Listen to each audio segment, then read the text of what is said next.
You're listening to Hard Drive DL, available at harddriveradio.com or download the Hard Drive Radio mobile app. Hello, everyone. Welcome to Hard Drive DL, the Hard Drive Radio podcast. And man, we've got some great rock talk for you today. In the studio today, we're going to have Taylor Momsen, Ben Phillips, and Mark Damon of The Pretty Reckless. They recently came in our studios to sit down and talk with Hard Drive producer Roxy about the new album, Who You Selling For? Out now, great album. And the tour, which they're on the road now, up through December 6th, I think? Yes, December 6th. So if you've got a chance to see him, you already know what we're in for. If not, I recommend you catch them live because they put on a damn good show. So without further ado, here's The Pretty Reckless with Roxy. Hey, this is Roxy, and I'm super stoked right now to be sitting in a studio with Mark, Taylor, and Ben from The Pretty Reckless. How are you? Good. Good. How are you? You know, I was at your show last night, which I just told you is the first time I've ever seen the band, and I was just so blown away. You guys are just amazing live. This new record sounds awesome. Thank you. Thank you. I kind of felt when I first was listening, it was like opening a book and reading chapters, and like how each song kind of turned into a different chapter. It was really... What a wonderful description. Yeah. You're making me blush. I know. That's hard to do. Well, that's how I felt. I was like, wow, this is blowing my mind. So, first of all, welcome back, because we haven't seen you guys in, I guess, over a year or so. I know. It's been a minute. So how are you feeling, by the way? It was kind of a bummer. I know, you guys, no one likes to cancel a show. No. So Boston is getting repurposed. Yes. Rescheduled. Have you done it yet, or No. But In the we works. will. No, it sucks to cancel. Right. It makes you feel really bad. Yeah. No, I know. So I met your mom last night, by the way. I wanted to tell you. It was so funny because I just sort of walked in and sort of sat my butt down, and I looked and it said, your mom's name on the tabletop, right? And I went, oh, this must be your mom's table. I think I'm at the wrong place. And then she came over, and I introduced myself. So I said, your daughter's awesome, and so was her band. Was she nice? Yeah, she was. Okay. Yeah, she was kind of taken aback. I think she said, "Oh, you know who I am?" I said, "Yeah, you're famous." She's quite a character, my mother. I love her. That's cool. So, I guess, I'm just curious. Do you ever get emotional? You're on stage, you're playing these songs for this audience last night for the very first time, and the response for everything was just, over the top. Mm-hmm. Do you ever get emotional after you finish a song and you get that reaction from the audience to something that you just released? I don't know if emotional's the right word, but adrenaline filled. Yeah, the energy definitely, it hits you. Like I always say, adrenaline's a hell of a drug. It's rewarding. So I think the first times that we heard a screaming crowd back at us singing all the words, there was a lift inside that could be termed emotional. Sure, yeah. Can you say that? Especially in a country where English is a third or fourth language. Yeah. Sure. We're in China, and people are singing back the lyrics to the songs and going, wow, this is amazing. Yeah. I would imagine how. It's funny, too. I noticed in the audience, there was a lot of women. I think you must be a role model or something for them. I go to a lot of rock shows, believe me. And when I just noticed it when they were singing back, and I went, wow, it's a lot of female voices in the crowd. And then when I actually peered down and looked, I was surprised, how many women were there. Are you noticing that, generally? Not really. I think New York is a little different. Our audience tends to vary a little bit, but I think it's been varying more recently. But New York is definitely seems probably to be more female based. I guess. Okay. I don't know. I don't know. I didn't actually see notice there's lights that. in our eyes, so we don't really see. We have strobes in our eyes the whole night, so I don't actually know. But from what I've seen of our shows, it tends to be a very diverse audience. Like you have, parents bringing their 5-year-old kids, you've got teenagers, you've got 30-year-olds. It's very wide ranged. Someone just tweeted that tomorrow night at our Baltimore show they're taking their wife on their 60th birthday. So I thought that was cool. Yeah, very cool. Yeah, I saw an older man with like his daughter too. It was like interesting, or his girlfriend. I don't really know, but not sure. Not sure. You never know. You never know. Not sure. Something that's been in the press lately. People like David Draymond, Corey Taylor, Billy Joe Osborne. No, Billy Joe Armstrong. People band members are upset about the fact that here's everyone in the audience, like this the entire time. Does that get to you after a while? Do you? You tend to ignore it now because we're kind of used to it, but. I mean, I personally, I understand wanting to take a photo or capture a moment or something, but the whole time, like, don't you want to live in the moment while you're actually there and experience it for real and not through a little screen? I mean, that's just my personal thought, but I should feel bad for to each their own. Missing out. Exactly. Living in the moment, as she said, experience it with your own eyes rather than through a little, 2-inch screen. Like, come on, be there. You're paid to be there. But like she said, we've seen it for so long. I think we just ignore it. It's not a big deal. It's not a big deal. Affect us. Good. And plus, we like to watch the YouTubes afterwards. So. Well, then we can critique ourselves. We can critique ourselves. Rip ourselves apart. It's changed the live performance aspect because if you have to, your quality actually has to be pretty consistent instead of being able to go. There were the days where you could go on just drunk and falling over, and it was fun, and the audience was there with you, and now the audience is there with you, filming you, and it's a very different. Yes. It's very different. Exactly. Nothing can go unseen. You must be stoked, really, by the general response of the record. I mean, the songs are already breaking records, as you know. The fourth single, then go number one. I mean, it is kind of mind-boggling, really, and a wonderful thing. And I just got word that "Take Me Down" is currently the most played song so far right now. Oh, wow. Oh, wow. I didn't know that. I didn't know that. Amazing. Well, that's awesome. When you get that information, when you hear that stuff, I mean, like when the fourth number one single, is it a time to celebrate? Do you go out and buy yourself a nice bottle of wine? And I mean, I think we'll do like a cheers. Cool, I but don't know what we do when we hear it. We don't really know how to react to it. We're not really sure what it means. It means I can tell my mother. But I think the coolest thing is that we just know that it's reaching people. So the music that the we make payoff for is at the live ourselves shows where you know that when there's a song that's taken that leap, that the reaction will be there. So it's kind of they become the entrusted songs live, as opposed to you're not sure of the reaction of some songs. That's a great thing. Yeah. It's a great thing to have. It's kind of No, it's amazing. yeah. Let's be honest, it's amazing. It's amazing. But we don't. But it's We text very Kurt. We go, Kurt. mind-boggling. That was awesome. he needs more love. Well, like I said, this record is, man, I mean, it really blew my mind. And what I love most about it is all the different influences that I feel like that jump right out at you. I mean, from the beginning of the record to the end. I mean, I got, I know we talked about this, Temptations, Beatles, Stones, Alice in Chains, Keep going, Nirvana. keep going. I mean, it was Keep going. all of it was there. I was like, oh my God, this is so awesome.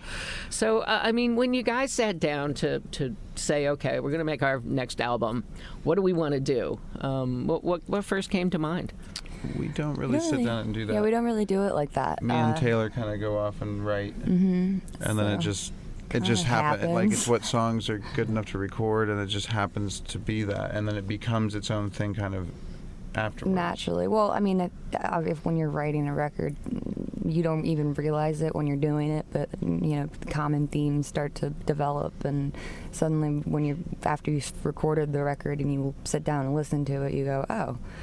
It's almost like you sit there like making dots on a page, and then later on you connect them and go, oh, look at that's a picture. I was throwing darts, like that's kind of how it yeah. feels. Do you write together? Do you guys? We do. Yeah. Okay. So,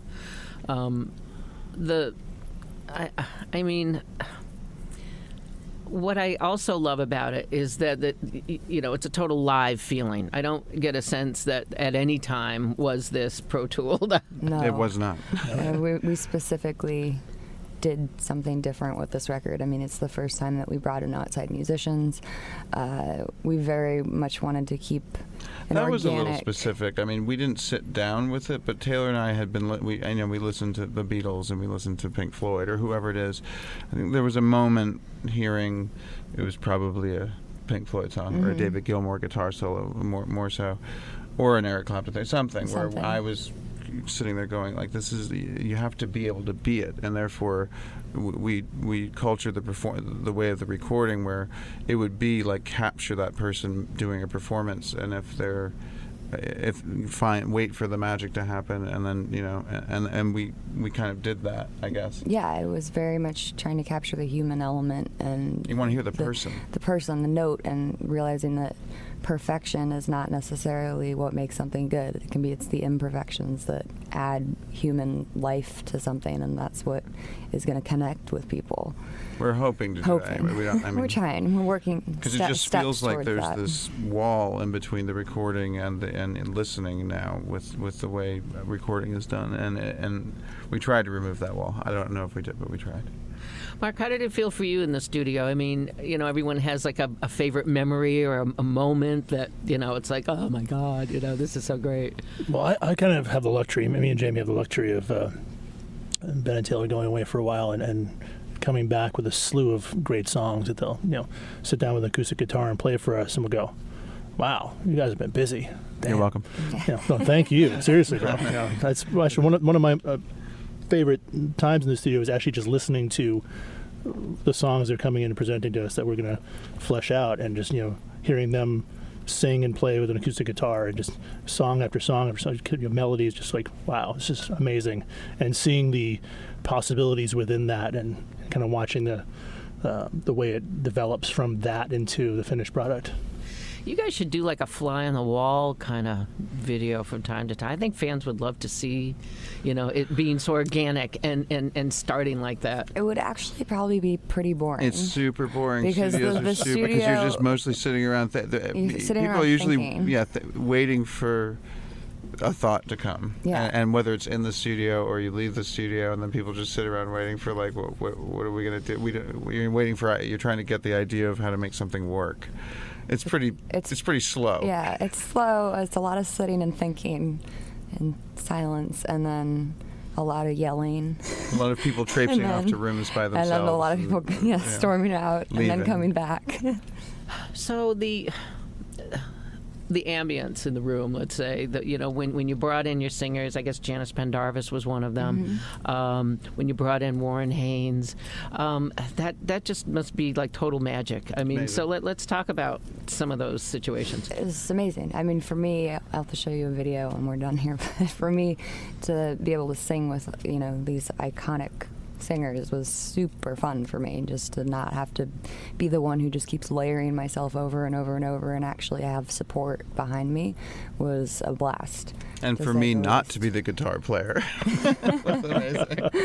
I think part of it was bringing in some of the people who have proved themselves to be able to do that human thing where they walk in and it's them that's the important part, not how it's manipulated. It's having them there. Everything. So bringing in the people who had that really elevated this to that space, and that's why there's suddenly this quality. Well, they've proven themselves they are it. And we got to match that, tried to match that. So it was a learning experience. It was great. It was so exciting. So who else besides Janice was on? What was it was Janice, Jenny Douglas Foote, and Sophia Ramos. Were the singers. Then Warren Haynes, the guitar player. Tommy Burns, who plays for Billy Joel's band, played guitar too. Who played keyboards? His name is Andy Burton. He's an old friend of mine, but he's out with Cyndi Lauper right now, and he's a wacky, great keyboard player. And so it was just great to. And when Andy came in, he's a super musical dude, like super musical, and so I liked being challenged musically like that, like somebody who knew more than I did, and that was exciting. Anyway, cool. I was surprised I could be excited by a friend I'd had for 10 years. I love it. I want to do a little rewind for a minute. Mark, why don't you tell the story about how you got in the band? Oh gosh. It's a different story. It's the wrong question. Yeah, it's the wrong question. It's actually Ben, Jamie, and I were in a band for many years. Many before. bands. Yeah, many bands. What I was- met Ben what were some of the way names? back. Forget the names. Way back, I met Ben Way back. through a college friend, and joined the Ben Phillips solo project at that point, which developed Forget that. into a What are you doing? developed into What a are you doing? rock Someone band kick this guy thing, out of the and, room, please. Someone kick this guy out of the room. We heard we hooked up with the producer Kato Kandwala. Okay, he's for our last completely wrong with the. He doesn't know what he's talking about. Here's how it worked. Mark and I knew each other. When Taylor wanted, when she heard some stuff we'd done, she basically wanted to be the singer Very of that band. non-specific, aren't we? Yeah. And And I was quite bossy about it. she was quite bossy about it. And then As she should be. and she came in and she wrote arguably better songs than we did. She was certainly a better singer. And Sang her ass off. and so she it's kind of like the opposite of Noel Gallagher coming into Liam Gallagher's band. And it would be if Noel was the singer and he came in and went, all right, you know what? I'm writing the songs and I'm singing and you guys can just, Yeah. It's worked out pretty deal well. with it. And it worked out pretty well. Here we are 9 years later. It's hard to believe that it's 9 years later, really. Yeah. I mean, and where did I read somewhere one interview you guys did that, this is the first album that has been written when you're not in your teens. Yeah. True Yeah, story. that is. So, I mean, when you think about that, it's kind of also mind-boggling, I guess, right? You've been doing this for a long time. It's my whole life. So, I mean, I've been doing it my whole life and professionally with this band for 9 years now. So it's pretty crazy. How do you think you've changed as not only a singer but as a writer? I think I've just grown and hopefully gotten better. I think just getting older, more experiences, all of that adds to what you can't write about things you don't know. So I think that adds to my writing and my voice has matured. I mean, I listened to our first record, Light Me Up, the other day, and I'm 15 on it, and my voice hadn't even changed yet. It was so high, I cracked up. You sound like your voice is cracking now, so it's not really. Well, that's because I know, it's because you said big. don't make fun of me. I don't think. And Ben, I mean, your guitar playing on this album too. It's just blistering, I think, is the word. There goes his head. Uh-oh. Don't worry about it. What We was already have a big head. there's Physically. that track when the longest track, which is freaking Devil's Back. yeah, blazing. Which was just entirely live all the way through, one take for everybody. We played it, and that was kind of at the end of that. Jamie, he overdubbed a shaker and watched the players play over it in the room, and he, when we were done playing, like take 2 of it maybe, he went, "That's the magic you all have been talking about right there, by the way." And so we just kept the whole track. So that's why it's so long. Andy, but the keyboard player was like, keep playing. This is too good. So like we finished how much we were playing, and then he was like, no, keep going. We ran So- out of bars, and then he went. So no, if you keep hear going. the track, actually, the shaker part reloops itself, and there's just a little where it gets a little There's a louder. little It's kind pause. of cool because he just went, no, this is good. This feels good. Keep this going. feels good. So it was music. We're trying to make music and put it on tape. Let's talk about the opening track. It's kind of 2 songs into one, and there's some Latin or something in there. So you need to tell us a little bit about that song. That was whole a whole story. piece of work to me and Taylor. So walls are we'd closing been aware of in. this poem. It started with this poem, which is it's a great story to it and stuff, but it's a whole thing. It is a whole thing. There is a foreign language happening. Multiple foreign languages. And You want me to just tell it? Yeah, would you just say it? You can tell the truth. No, but you say it. Truth. Give So there's a poem written by this guy named Chidiac Tickborn, who was executed for treason by the state in like 1536 or something. I don't know when, and the 1500s or something. And it was written on the eve of his execution. So he wrote and it's just a great poem about, and now I live and now my life is done, is basically the tag of the poem, that he's seeing all these things now that he's about to die. And we wrote a song about it. And then I wrote another stanza to his poem, and then which is the bridge. Taylor to the wrote song. another stanza to the poem, basically, for the bridge, yes. Which we were totally like, oh, this is like growing into this epic thing. And then there was kind of a guitar riff, but it wasn't really. It's kind of simple. It was more for an under the vocal kind of thing. And so Taylor was like, well, what if I mean, I'll just say it because I think that it's public use now. But she goes, what if we, like, kind of pull some languages that at the time might have been used or whatever, and the first one being Latin. My father's is a Latin speaker of sorts, and read the poem and sang it over the riff. And then what if it lifts in harmonies every stanza and keeps going? And it was like, well, that would be incredibly hard to make happen. Which it was. And then it's I mean, like, the detail of it is so elaborate, I won't get too much into it, but that's basically what it is. She's reading the poem that the song is about throughout the song during the guitar riff that has a rolling harmony that's almost like Carmina Burana. Is that what it's called? Burana. The opera, whatever. Anyway, we're tired, but it's so the detail of how we put this together. Very complicated. But Taylor and I had this epic concept, and we actually pulled it off. So there it is. But then then it turns into Hangman. So, and that's... Well, that is Hangman. Right. So The Walls Are Closing and Hangman are basically one song. So the song we just described was Hangman. And The Walls Are Closing In was kind of a premise to that, the little intro. Oh, I thought they were all one. I thought that was all one track. It basically is one It track, is. It's yeah. The Walls Are Closing In / Hangman. So if that would ever be a single, it'd be together or it would just be Hangman? I think Well, it considering depends on it's who like wants 8 to play. minutes. It's 6.5, but Depends how cool the radio station is. yeah. I think there might be an edit to that song eventually. But if anyone wants to play the whole thing, feel free. Feel free. Yeah, right. I think I will. Let's see. I've heard there's an elaborate edit coming. Oh, Yes. well. The new single, the current single, is "Oh My God." I know you don't like to talk about lyrics, but if we could talk about it, how it started, how the song came together.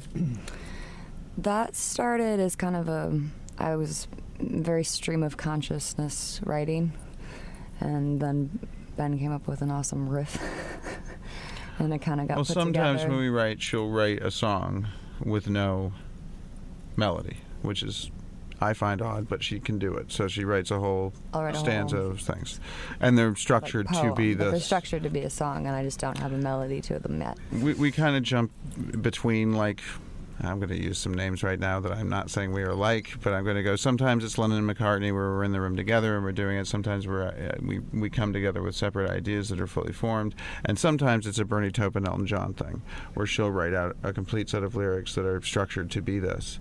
And if I have to, I'll try to move some around to fit whatever I come up with to it. But in that case, it was.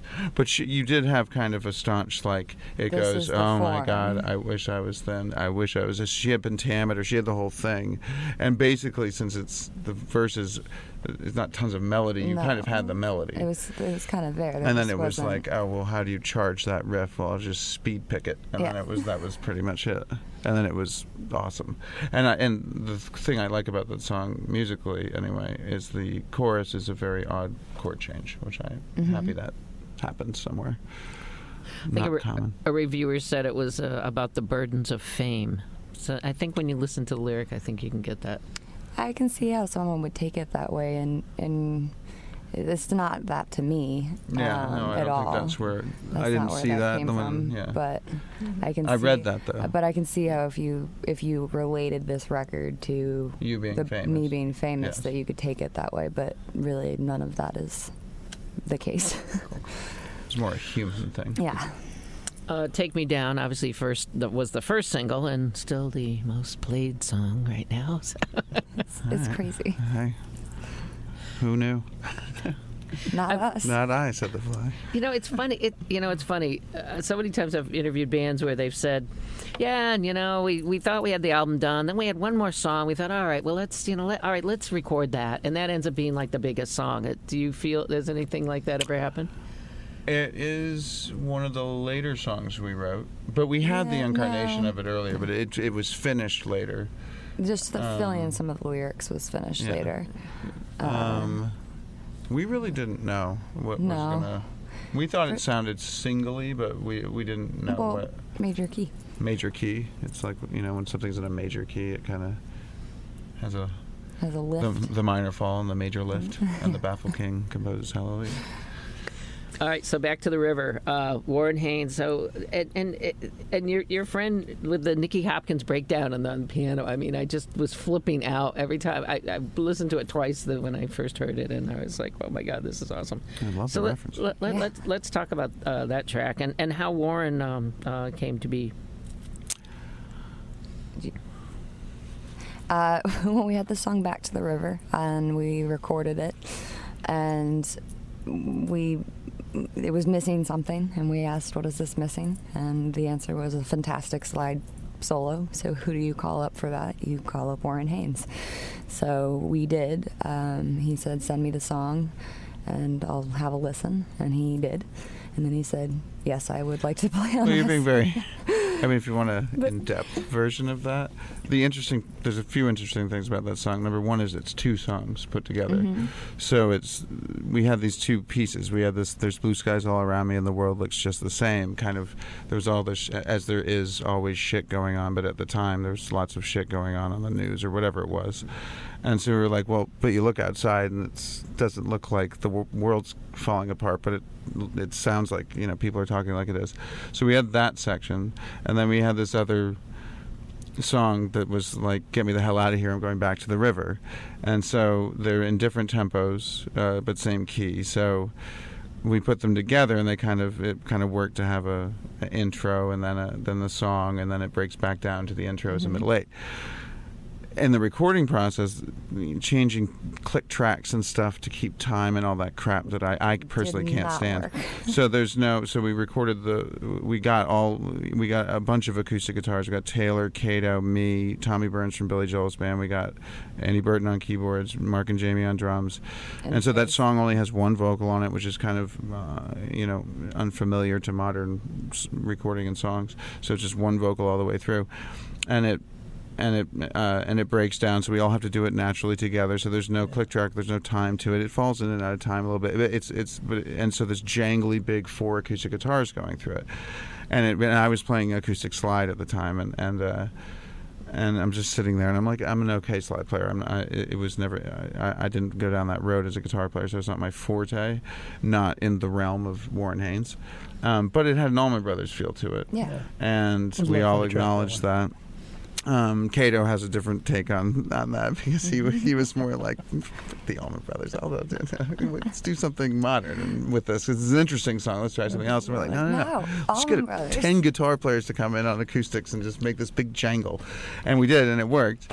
And then it was like, what would be really great? Yeah, and this is, awesome. I look around and everybody, I'm like, somebody call somebody and get Warren Haynes to play guitar on us. And he did. And they did. And it was awesome. That's awesome. So he came to you, or you sent him the music? We sent him the music, yeah. Yeah, we sent him the music. We pursued him. Cool. A track that I think could also be a subsequent single, I don't know, call me crazy, but I like Living in the Storm. Thank you. It's one of Taylor's favorites. One of my favorites. Good, mine too. It's a lot of fun to play that one live. Yeah, it is. It's just a riff that keeps hammering you and hammering you. It's a riff that keeps on giving. Was there a storm going on when you wrote that? Like an actual thunderstorm. I'm sure, but at some point. But metaphorical storm. No, it's more, a metaphorical storm of just what's happening in the world right now and how fucking crazy it is. Touring the World had its influences on this record. I mean, definitely on wherever there's some kind of social commentary, it's that kind of thing. I don't know social commentaries or anything. But. Well, and it was just like a year ago with the whole Bataclan, thing, and really, you're right. I mean, this whole year has been really a just big fat suck. I don't even know. It's heavy. Like, I just don't even know what's going on. We're playing there actually in January or February. Yeah, in the next year. The next Europe run. Yeah. So that'll be heavy. Yeah, it will be heavy. But obviously, they got security down now. Everyone, sure. Yeah, and I'm glad they stayed open. Yeah. It's a famous place. But I mean, so any stuff like that come into play in any of these songs? What's going on in the world? Well, Living in the Storm. Living in the that Storm was is the- like a perfect example of where that would come into play. They're dropping bombs on all of my friends. Yeah, they're killing brains on all of my friends. So that's a good example. Trying to think if there's any. There's little bits and pieces probably that go throughout our songs, but Bedroom Window. Bedroom was Window also is kind of a reflection of the world, seeing it through the window, and then it goes into the song Living in the Storm, where it's like, well, now I'm in the shit, now I'm in it. Before I was watching it, and now I'm in it. Mm-hmm. By the way, who did the artwork for the album? A friend. It's a friend who wants to.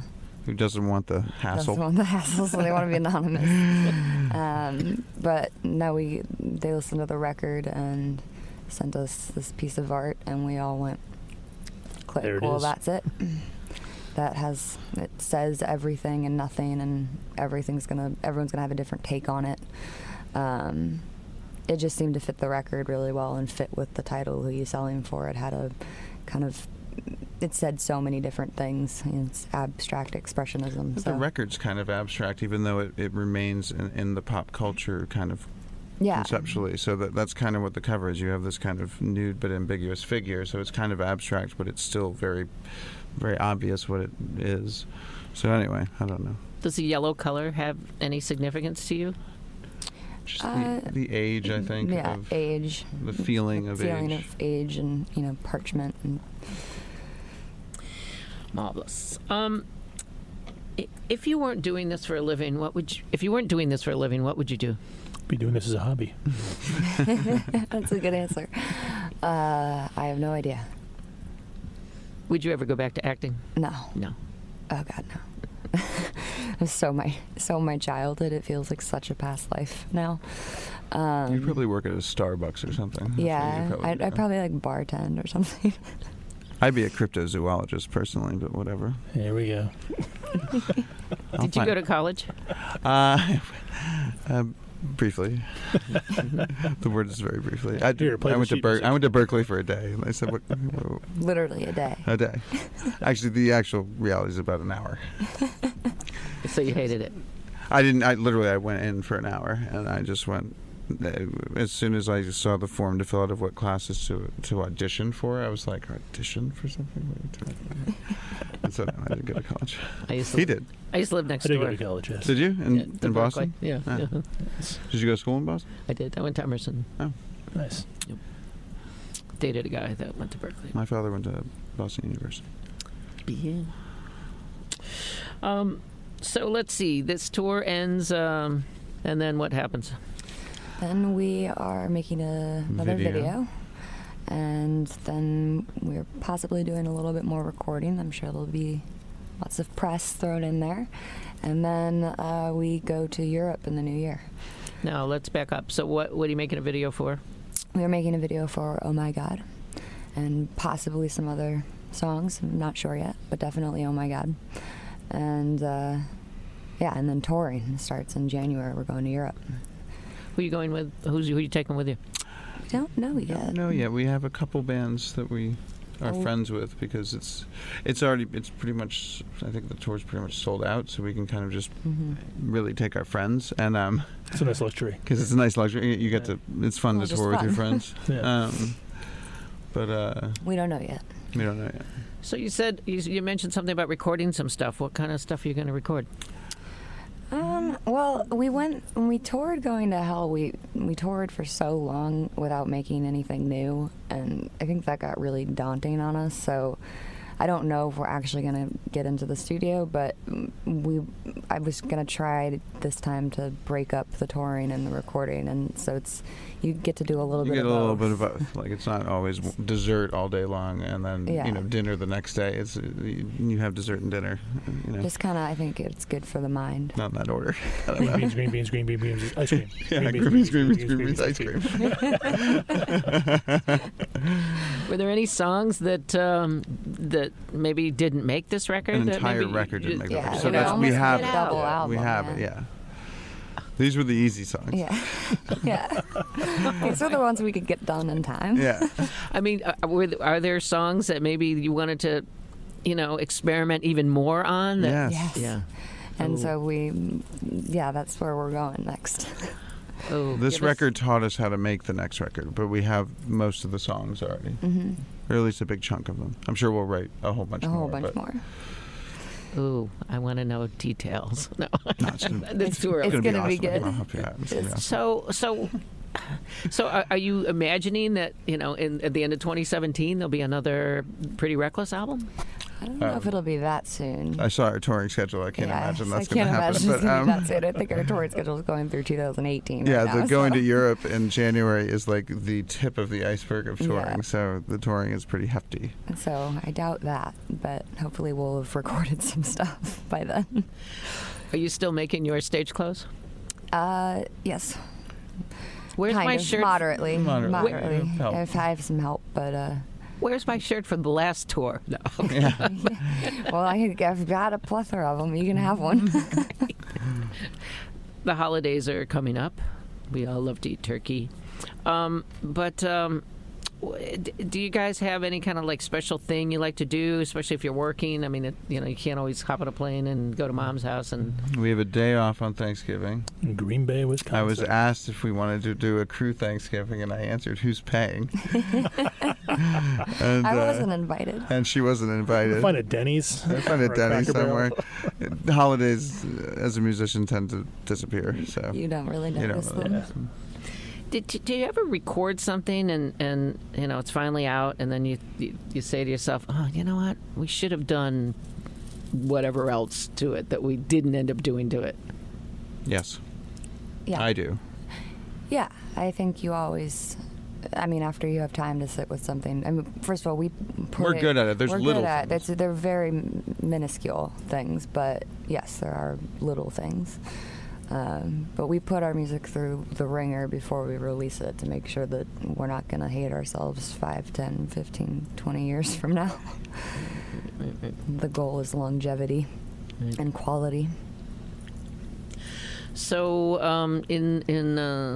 as we wrap up, what do you want to say to fans out there that maybe have not yet bought the record but should?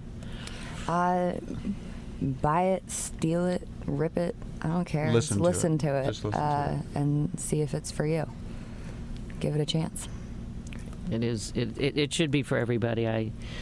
Young and old alike, because it's great. And I thank you. I thank you guys for being Thank you. here. Oh, thank you so much. We love for your you. support over the And next years. time we're getting an acoustic. Oh, you're Yeah, gonna I get know. the You're gonna best get it. acoustic, I promise you. You're going to get it soon. You're gonna get it soon. A great and heartfelt thank you so much to Taylor Momsen, Ben Phillips, and Mark Damon of The Pretty Reckless. It was so great to have them in here and kind of get in their heads about how they write music and everything that went into the making of Who You Selling For. Great album. If you haven't picked it up yet, I highly suggest you do. We got a couple copies in the office. We're going to be giving away in the next few weeks, so make sure you're tuned to Hard Drive for that. Big thanks to you as well for checking us out here on Hard Drive DL. We always appreciate having you with us, and we would love to hear from you. If you like what we're doing, maybe give us a thumbs up, give us some stars. Be sure always to subscribe to the podcast so you're alerted as soon as we get a new episode up, which is pretty much every week. Always got great conversations with some of our favorite rock musicians, hopefully your favorite rock musicians too. This is why we do it, because we love what we do and we love having you along for the ride. So until next time, thank you for listening to Hard Drive DL. I'm Paulie Walnuts. Happy Thanksgiving. You're listening to Hard Drive DL, available at harddriveradio.com or download the Hard Drive Radio mobile app.